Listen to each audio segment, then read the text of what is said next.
Okay, so I'm going to talk about product bundles for popular diets. And a lot of what I'm going to say is in line with a lot of what you've already heard today, okay? Now, let me preface this by saying that I'm going to talk about these popular diets. That does not mean that I or NeoLife endorse these diets, okay? So what I'm saying is, what we're going to talk about here is, if you are doing one of these eating strategies, then there are certain products that can benefit you, okay? That's all we're saying. So we'll talk a little more about what diets I think are valuable, what isn't valuable, and hopefully we'll learn some things here. So when we talk about weight loss, dieting, and how food impacts health and weight, there are lots of popular eating strategies that can lead to results, right? And when we talk about weight loss, when we say something works, a diet works, well, losing weight is actually pretty easy. Most people know how to do it.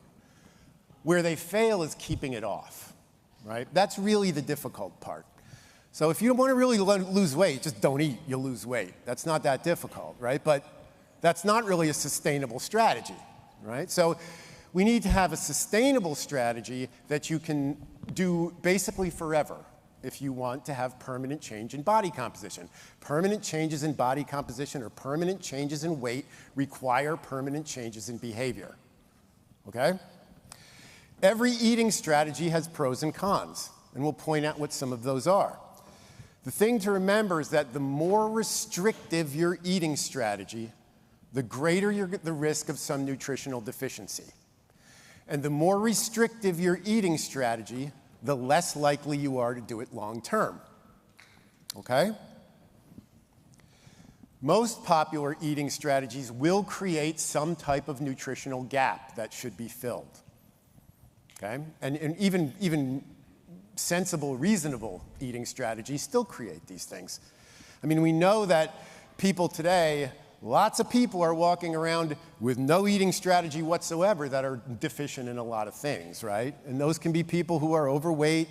Still doesn't matter, right? If you're not eating the right stuff, doesn't matter how much of it you eat, you're going to have some type of deficiency. Now, before we talk about these specific diet and these bundles, I want to talk about these two products because I don't want you to think that these are add-on products to the diets that I'm going to be discussing. These are things that I think that everybody can benefit from, regardless of what eating strategy you are incorporating, okay? Elevate, you've heard a lot about Elevate today, about the nootropic elements in Elevate. There's really good stuff for the brain. And you know, if you've ever been on one of those, something like a low-carb diet or a low-calorie diet, you can get pretty nasty and pretty grumpy when you're on those kinds of things. These are the kinds of products that might assist with that. And UpBeet improves blood flow to tissue. And improving blood flow to tissue is probably the single most important thing that you can do to a tissue in order to keep it healthy. Blood brings nutrients, it brings oxygen, it removes waste products, it does all these things. And incidentally, Kendra, balding is caused by lack of blood flow to the hair follicle, which causes the hair follicle to atrophy and the hair to fall out. So, you know, I'm sort of getting a little thin here, so every day for the past year I've been mixing up a bottle of UpBeet and pouring it on my head and rubbing it in, but no effect yet. But it stands to reason, right? Not that you'd pour it on your head, but hair regrowth drugs are designed to improve blood flow to the follicle, right? So lots of drugs use some nitric oxide mediated mechanism to bring more blood flow to the tissue. So it's very, very important. So I would say that these are things, at a minimum, you should be using on a regular basis. So, well, before we get into the popular diets, I want to talk about the Mediterranean diet. Now, the Mediterranean diet is sort of ranked consistently as the healthiest way that one can eat, okay?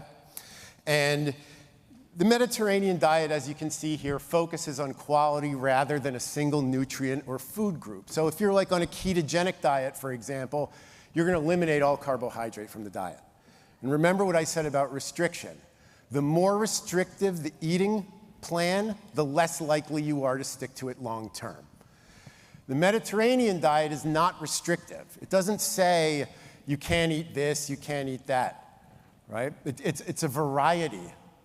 And because there's not that restriction, it makes it easy to stick to.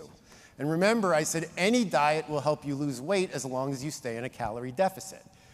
This type of eating pattern will help you stay in that calorie deficit because you're allowed to eat fiber and other things that fill you up and are satisfying, okay? So if you asked me which one of these eating strategies I would personally use, it's the Mediterranean diet. Now you'll notice here that, do I have a thing here? No? Do I have a pointer? Not working? Okay. At the bottom here, you'll see it says plant-based, gluten-free, and vegan. It doesn't have to be that, but you can make it that way. You can eat a Mediterranean diet that is plant-based, gluten-free, and vegan, but it doesn't necessarily have to be that way. So I looked up a review article just because that was in US News and World Report, which isn't very scientific, so I figured I would pull up a review article looking at the Mediterranean diet.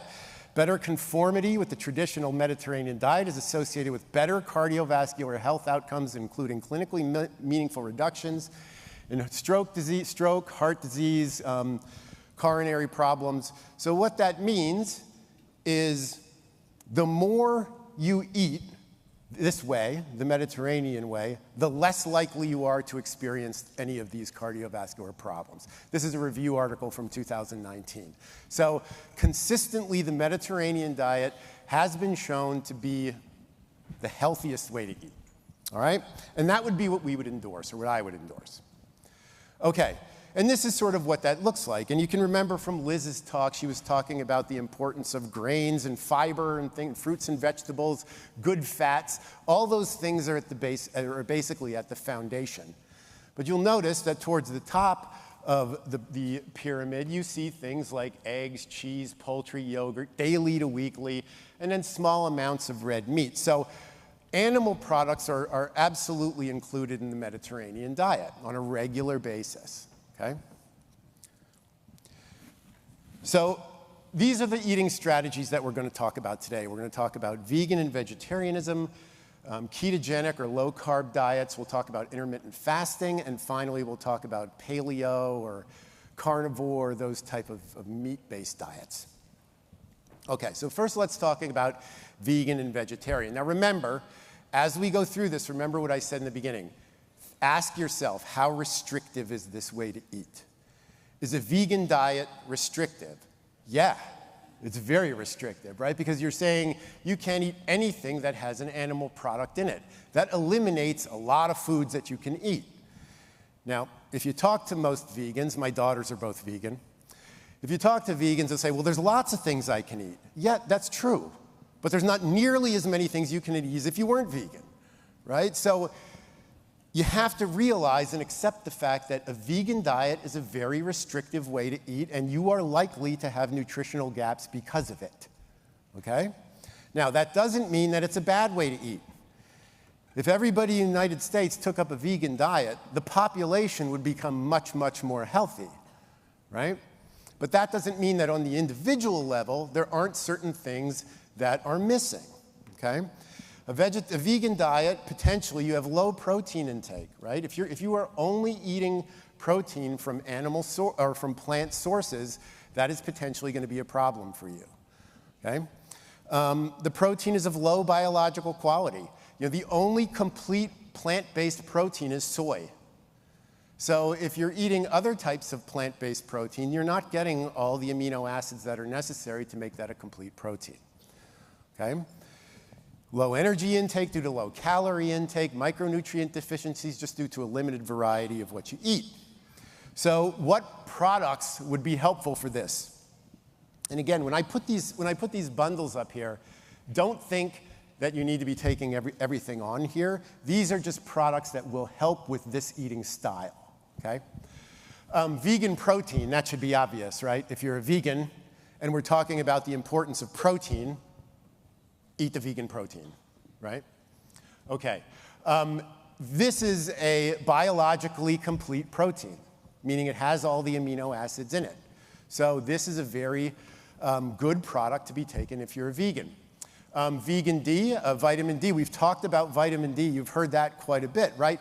Most Americans are deficient in vitamin D, just all of them in general, whether you're trying to get it or not. So that's an obvious one. There aren't a whole lot of vegan multivitamin options, but Vita-Squares here is not, technically it's not vegan because the vitamin D is from lanolin, which comes from sheep, but the sheep aren't killed or harmed or in any way. So, you know, if you're a vegan, but you're, that might be okay for you, right? And then finally, the NeoLife bars, 17 vitamin and minerals, 100% vegan, 10 grams of protein, 5 grams of fiber. These are great things to be eating if this is if veganism is where you're at, okay? So let's talk about the ketogenic diet. The belle of the ball. So ketogenic diets and very low carbohydrate diets, there's a significant difference between the two. With a ketogenic diet, you're eating really, really low carbohydrate, less than 50 grams a day, but you're eating enormous amounts of fat, 75 to 80% of your calories from fat, okay? Now, that's pretty gross if you've ever tried to do that. There's not a whole lot of things to eat. So again, is that restrictive? Yeah. 75% of your calories from fat? Yeah, that's restrictive, right? Now, unless you love just walking around drinking olive oil, then you know, that's going to be difficult to stick to long term. And that is the biggest problem with ketogenic diets is people just can't stick to them long term. So a sort of modified version of that are low carbohydrate diets, which actually can make a lot of sense. I mean, it's probably the case that Americans eat too many carbohydrates, especially processed carbohydrates.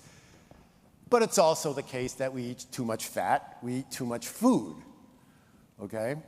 So very low carbohydrate diets, it makes sense probably to remove some carbohydrate from your diet. But again, this leads to issues. And depending on how much carbohydrate you remove, that determines the severity of these issues. So if you are somebody who does a ketogenic diet, you can expect things like constipation, fatigue, stomach cramps, headaches, problems with the gut microbiome, micronutrient deficiencies, right? Because think about it. If you tried to put together a diet where you were eating 80% of your calories from fat with less than 50 grams of carb, there's like 6 things you can eat.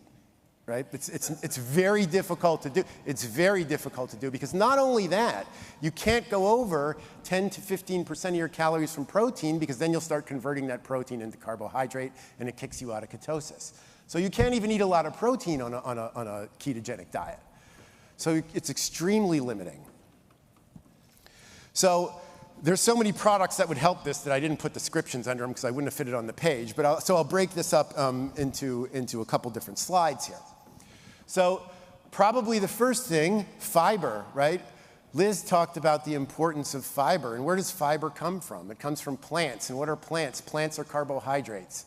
Well, if I'm not eating any carbohydrates, it's going to be hard for me to get fiber, right? So fiber's a great option. Pro-vitality, right? Carotenoids from fruits and vegetables. Again, low-carb diet, you're probably not eating a whole lot of fruits and vegetables. So these things would be beneficial for you. Acidophilus Plus is going to help the gut, right? The gut microbiome likes variety. You just start feeding it oil and mayonnaise, it's not going to like that, right? Lipotropic adjunct, you know, this helps prevent fat buildup on artery walls and in the liver. And if you're eating 80% of your calories from fat, we don't really know the long-term effects of eating ketogenic diets. The ketogenic diet was designed to prevent seizures in children. It's decades old. It was designed to prevent seizures. It was a short-term solution to prevent seizures prior to anti-seizure medication. And somebody along the way figured out, I might lose weight if I eat this way. And as a result of that, the ketogenic diet now becomes popular. Okay? Extremely difficult to stick to. Vegan, the sport performance protein is a slightly lower carb compared to the NeoLifeShake. So you will be wanting to get protein in these types of diets. So this would be a good option for that. And then finally, the enzyme digestive aid. This helps optimal digestion, which again, if you're eating a diet, especially if you go from if you're eating a normal mixed macronutrient diet, and then one day you just decide, I'm gonna go keto, and you're just gonna start eating 80% of your calories from fat and remove all those carbohydrates, that is gonna cause some gastro distress, for sure, okay? Okay, intermittent fasting and time-restricted feeding. So most people use these terms interchangeably, or actually most people just call everything intermittent fasting. Technically, intermittent fasting is when you are fasting for more than 24 hours at a time, or a minimum of 24 hours at a time. And some people will actually do sort of 48, some people will do a 5-day eating, 2 days fasting, okay? That's intermittent fasting, as opposed to time-restricted feeding. Time-restricted feeding is when you have the specific time window that you're allowed to eat in. So like maybe I say, okay, I'm only gonna eat between noon and 5. But from noon to 5, I can eat whatever I want, ad lib, okay? And this will generally work as far as weight loss, but why does it work? It works because if you say to yourself, I'm gonna eat as much as I want during these 5 hours, you will fill up and you won't be able to eat as much as you would if you just ate over a normal day, right? Like if I sit down at noon, we went to Ruth's Chris last night. There is a 40-ounce tomahawk ribeye.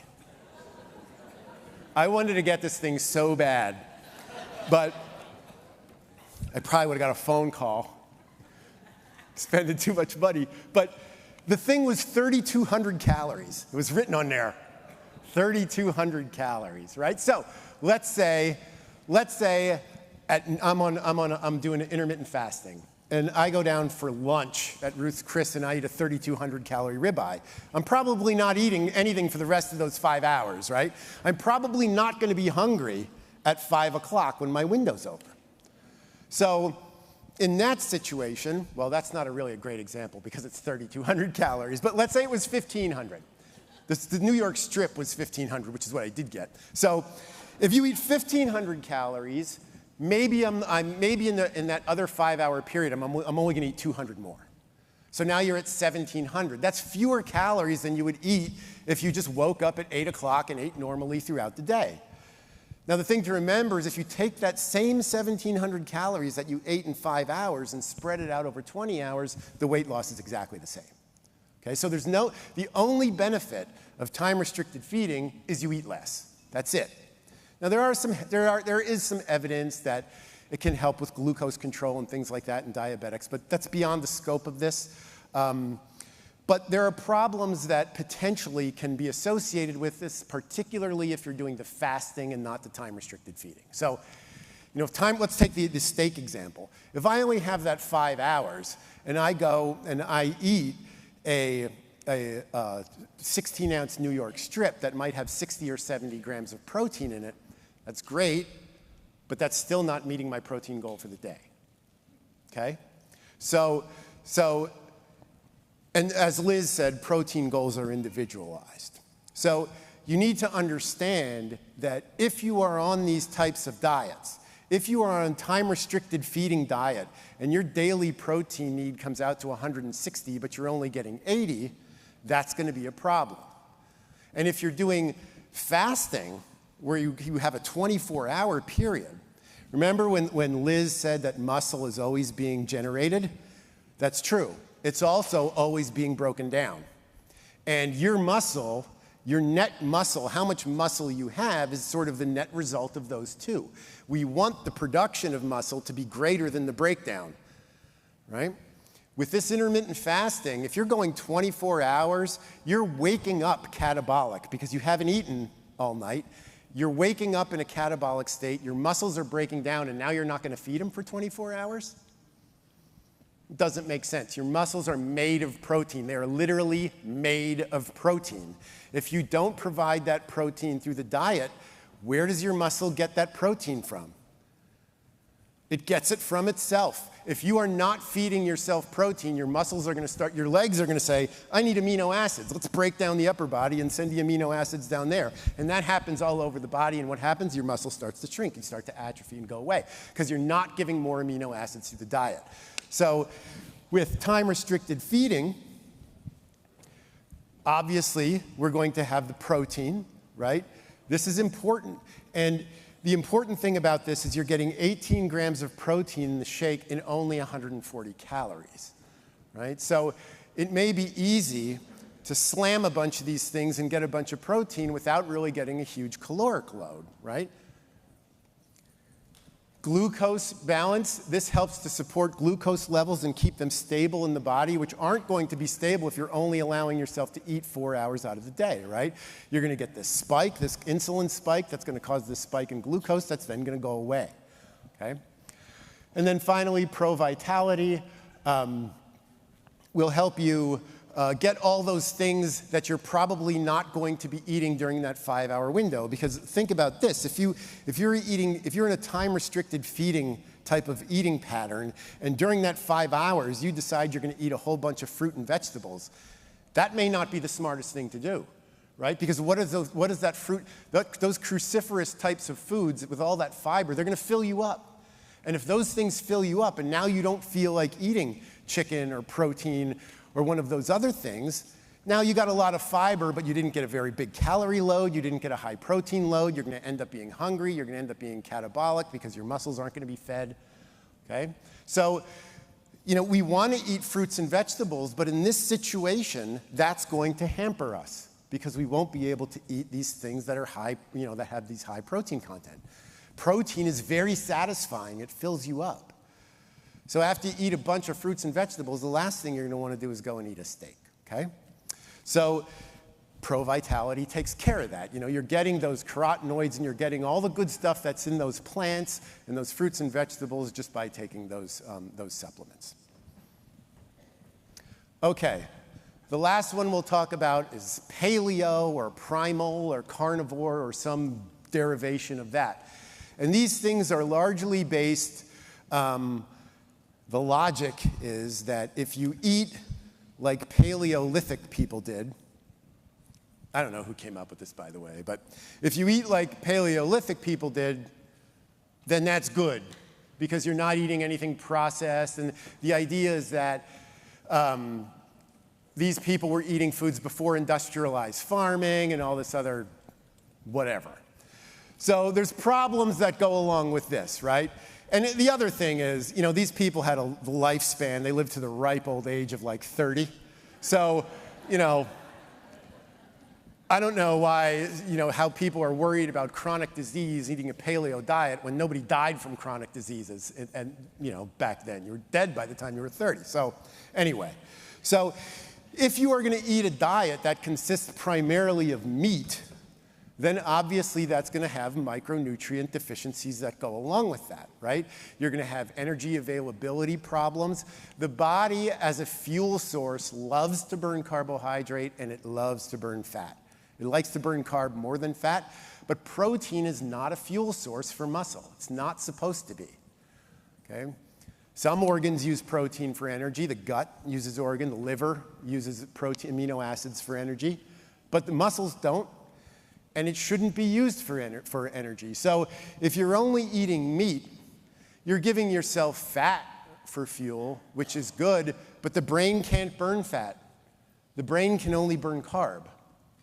So if you're giving yourself all of these meat-based products and not eating any carb, that's going to lead to problems with energy availability, brain fog, all the things that go along with low-carb eating. So most of these things you've seen before, right? Fiber, you're not getting fiber if you're eating a carnivore diet. You're probably going to have some type of gut microbiome issues because you're not eating any carbohydrate, you're just eating meat. Pro-vitality takes the place of all those fruits and vegetables that you're not eating. And then Lipotropic Adjunct, as we said before, helps prevent fat buildup. If you're eating a carnivore or a paleo diet, you're eating a lot of fat, right? There's no getting around it. And then finally, the digestive aid will help with any of those issues that you have related to eating these high meat diets or any type of high protein diet. I mean, you know, I'm sure many of you have tried to eat 200 plus grams, somewhere around there. You don't want to be in an elevator with that person, you know, who's eating 200 grams of protein, right? It's rough. It's tough on you. It's tough on you. So you know, when people say how much protein you eat, I say, eat as much as you can handle or as much as your spouse can handle you eating, right? So, you know, that's just, there's no getting around it. Okay, so if I had to sum this up, all eating strategies can benefit from some type of nutritional supplementation. No question about it. This is probably the most important thing to remember. The greater the degree of dietary restriction, the greater the need for supplementation. And think about it. When I put up the ketogenic diet, which I would say is the most restrictive, that one had the most products up there, right? Right. So you run the risk of having the greatest nutritional deficiencies when the diet is at its greatest level of restriction, whatever eating style that is. And finally, while all these different diets can lead to improved health, and honestly, most diets will lead to improved health solely through the fact that they make you lose fat. Fat itself, body fat, is inflammatory. And when you lose fat, markers of cardiometabolic health go up, regardless of how you lose that fat. But that does not mean that that's the optimal way to lose that fat, okay? So still, the Mediterranean diet is the least restrictive. And as we said, in order to lose weight, you must create a calorie deficit. You have to create a calorie deficit. Why does time-restricted feeding work? Because you eat less throughout the day. Why does a ketogenic diet work? Ketogenic diets work because when you are actually in ketosis, you don't get hungry. It removes your hunger. So if I'm only eating 1,000 calories a day and it's, you know, oil and steak, I'm not going to be hungry if I'm in ketosis. But that's not necessarily a good thing, right? Hunger is a signal that tells you I need fuel. I think when you're in a ketosis state, it's a protective mechanism because the body's thinking, well, I don't have any food around or you'd be eating it, so I'm just going to make you not hungry. So the Mediterranean diet is the one where you can eat in a caloric deficit but still have the greatest amount of variety and still check all your boxes in terms of protein consumption, fruit and vegetable consumption, fiber consumption. None of that is restricted, okay? So when you're picking an eating strategy, pick one that doesn't have a lot of rules, right? The ones that have a lot of rules are the ones that are the hardest to stick to. Anything that's hard to stick to is not going to be sustainable. I always tell people, if they're trying to lose weight, think about what you're doing right now to try and lose weight.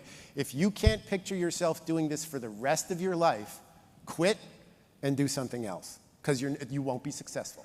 100% of the time, you won't be successful. It must be something that results in a permanent change, right? Permanent changes in body composition require permanent changes in behavior. Dig? All right.